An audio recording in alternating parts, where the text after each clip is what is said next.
Assalamualaikum warahmatullahi wabarakatuh. Waalaikumsalam. Dalam perspektif hukum, pasal 111 atau 111 ayat 2 yang saya pahami adalah kekeliruan dalam logika berpikir dari perspektif struktur yang berkait dengan penegak hukum. Ada hakim, ada jaksa, ada polisi, ada advokat. Masing-masing ini punya tugas kerjanya. Pertama, polisi melakukan penyelidikan dan penyidikan. Meningkat ke jaksa, melakukan dakwaan dan tuntutan.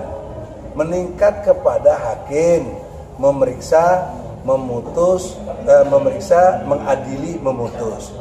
Untuk sebelum itu harus ada kita, namanya advokat. Kita ini membela klien atau yang membutuhkannya. Nah, logika hukum struktur kekuatan ini, masing-masing penegak ini punya filosofi sendiri, punya otoritas kewilayahan sendiri. Bagaimana terjadi kalau pasal 111 disetujui? Jadi saya ingatkan DPR, ingatkan sekaligus Presiden, karena yang berhak buat hukum adalah Presiden dan DPR. Tidak masuk akal intervensi seolah-olah polisi jadi di bawah jaksa. Itu ketersinggungan struktur namanya, dan menimbulkan konflik yang berkepanjangan. Nah, diduga akan demikian, itu logik, karena prediksi hukum itu muatannya logika.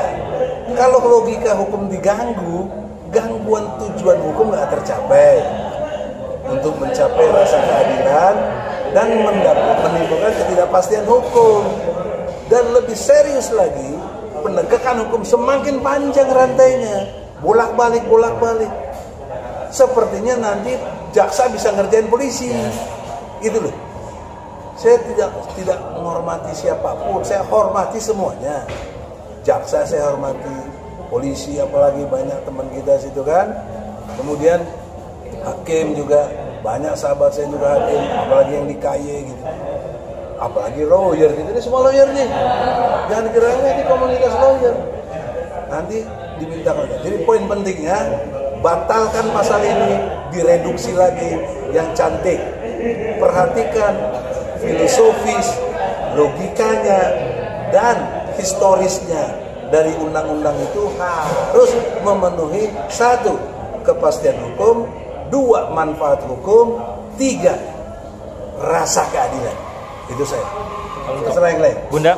Oke, selamat sore, terima kasih. Seperti yang disampaikan Bang Edi tadi, seharusnya kita punya porsi masing-masing. Di mana porsi jaksa itu selama ini setahunya masyarakat awam adalah penuntut umum, ya. Sementara polisi adalah menyelidik dan penyelidikan, pengembangan dalam proses hukum itu. Nah, baru diputuskan oleh hakim. Kami ini pengacara adalah untuk pembela dalam pencari keadilan. Jika pasal 11 yang akan dibuat ini nanti terjadi, ini akan terjadi konflik, percaya deh. Dan masyarakat atau pencari keadilan mungkin akan menjadikan lebih baik kita mencari keadilan sendiri, karena akan tumpang tindih waktu yang lama dan proses ini akan berbelit-belit. Ini sungguh tidak baik dalam penegakan hukum Indonesia. Yang perlu dibenahi adalah karena adopsi hukum bangsa ini masih kepada hukum Belanda, itu yang harus dirapikan seperti disampaikan Kemenkumham Yusril Iza Mahendra kemarin. Nah, waktu ini kita minta DPR dan Presiden menggodok secara baik, di mana kita masing-masing 4 elemen ini dengan pasal 5 bahwa mempunyai setara untuk memberikan porsi masing-masing. Sejauh mana institusi itu porsinya. Jadi jangan saling ambil job gitu. Ini nangkap, jaksa seenaknya, polisi seenaknya. Jadi akhirnya apa? Kami jadi penegak yang untuk membantu pencari keadilan ini menjadi harus berseteru dengan siapa? Sementara ini harus disatukan dalam pendapat hukum yang sama. Karena pasal yang kita pegang dalam perkara itu pasti sama, dalilkan dengan persoalan yang sama. agar hakim tidak salah dalam memutuskan perkara. Kalau jaksa dengan polisi sudah berseteru, kami dari pengacara kebingungan, hakim juga akan terjadi salah dalam pemutusan. Mohon perkara ini, pasal ini ditinjau ulang kembali dan jangan disahkan. Terima kasih. Bun, sedikit. Malah bukan hanya satu ayat aja, tapi dalam pasal 11 ada pas ayat 11 dan 12. Ini yang buat overlapping, bisa dibilang, Bun? Akan terjadi overlapping. Dengan RUU 11 itu kan ada rentetan pasalnya. Tidak ada satupun yang menguntungkan pencari keadilan. Adanya hukum ini untuk apa? Untuk siapa hukum itu? Memang hukum lahir dari sebuah politik, tapi hukum jangan dipolitisasi sehingga kita bingung. Jadilah bangsa penegak hukum, panglima tertingginya adalah hukum, bukan dipolitis-politis oleh orang yang berkepentingan. Ini yang kita minta kepada semua, itu terutama Presiden, kedua DPR. Tolong dalilkan semua penegak hukum ini agar punya porsi masing-masing. Jadi tidak tumpang tindih untuk mencari keadilan yang benar-benar minta haknya.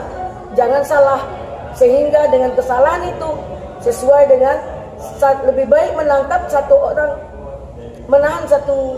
membebaskan 1000 penjahat daripada menahan satu orang yang tidak bersalah.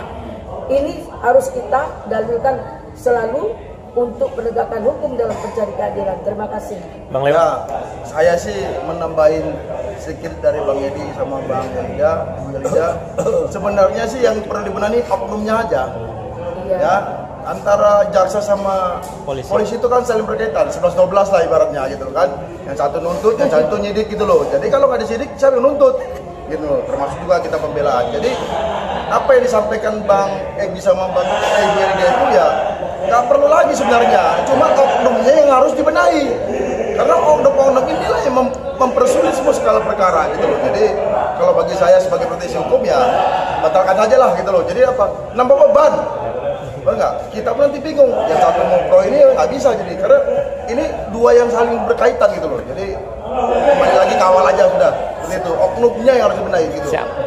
Gimana? Ada tambahan, Bang?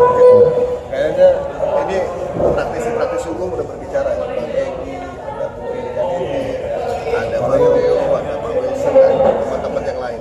Saya nambahkan sedikit aja ya terkait rencana KUHP yang baru pasal 111 ayat 2 tepatnya, di mana jaksa diberikan hak untuk membatalkan atau sah atau meninjau sah atau tidaknya penangkapan seseorang. Nah, ini menjadi overlapping. Ya. Kenapa overlapping? Tugasnya adalah seharusnya diputuskan oleh hakim dengan melalui pra-peradilan. Apabila jaksa dapat melakukan hal tersebut, maka di sini ada terdapat ketidakpastian hukum. Maka lebih baik kita lebih kepada penegakan supremasi hukum, jangankan tumpang tindih terhadap hukum. Dan saya setuju dengan Bang Leo bahwa akhlaknya diperbaiki. Nah, lebih tepatnya akhlak diperbaiki penegak hukum. Nah, ini yang harus kita garis bawahi agar oknum-oknum yang ada di lapangan dapat segera disingkirkan. Supaya apa? Supremasi hukum dapat ditegakkan. Mungkin itu saja dari saya. Bang, ada tambahan, Bang? Dari saya, kalau saya mungkin senior-senior yang sudah berbicara, saya tidak panjang lebar. Saya sepakati apa yang dibicarakan Pak Egy dan Ibu Elida. Hukum itu harus memiliki kepastian hukum. Persoalan RUU 11 itu polisi dengan undang-undangnya, jaksa dengan undang-undangnya. Tidak ada kepastian hukum. Bolak-baliknya berkas karena apa? Kalau dia memang penuntut ya khusus menuntut saja. Polisi kalau untuk penyidik. Nah, kita masing-masing sudah punya paket sendiri. Advokat dengan undang-undangnya, jaksa, hakim segala macam itu kita semua, tapi pengacara yang paling berhubungan dengan masalah keadilan ini dari mulai polisi sampai jaksa sampai hakim itu adalah pengacara. Dan kalau pasal ini lahir menyulitkan pengacara dalam mencari keadilan. Kalau dalam seluruh jenjang itu pengacara yang mendampingi masyarakat. Oleh karenanya pasal ini harus ditinjau ulang. Seperti Pak Egy tadi mengatakan, untuk mendapatkan kepastian hukum, keadilan dan asas manfaat. Hukum ini berlaku untuk masyarakat, bukan untuk orang yang buat hukum itu sendiri. Ya. Terima kasih. Bang, ada tambahan, Bang? Terima kasih. Kalau dari saya setuju dengan apa yang sudah disampaikan oleh semua bahwa ya kembali kepada porsinya masing-masing. Jadi hal ini tolong dipertimbangkan kembali pihak-pihak yang berwenang agar tidak menjadi rancu dan akhirnya merugikan masyarakat atau pihak-pihak yang mencari keadilan. Oke, siap. Terima kasih.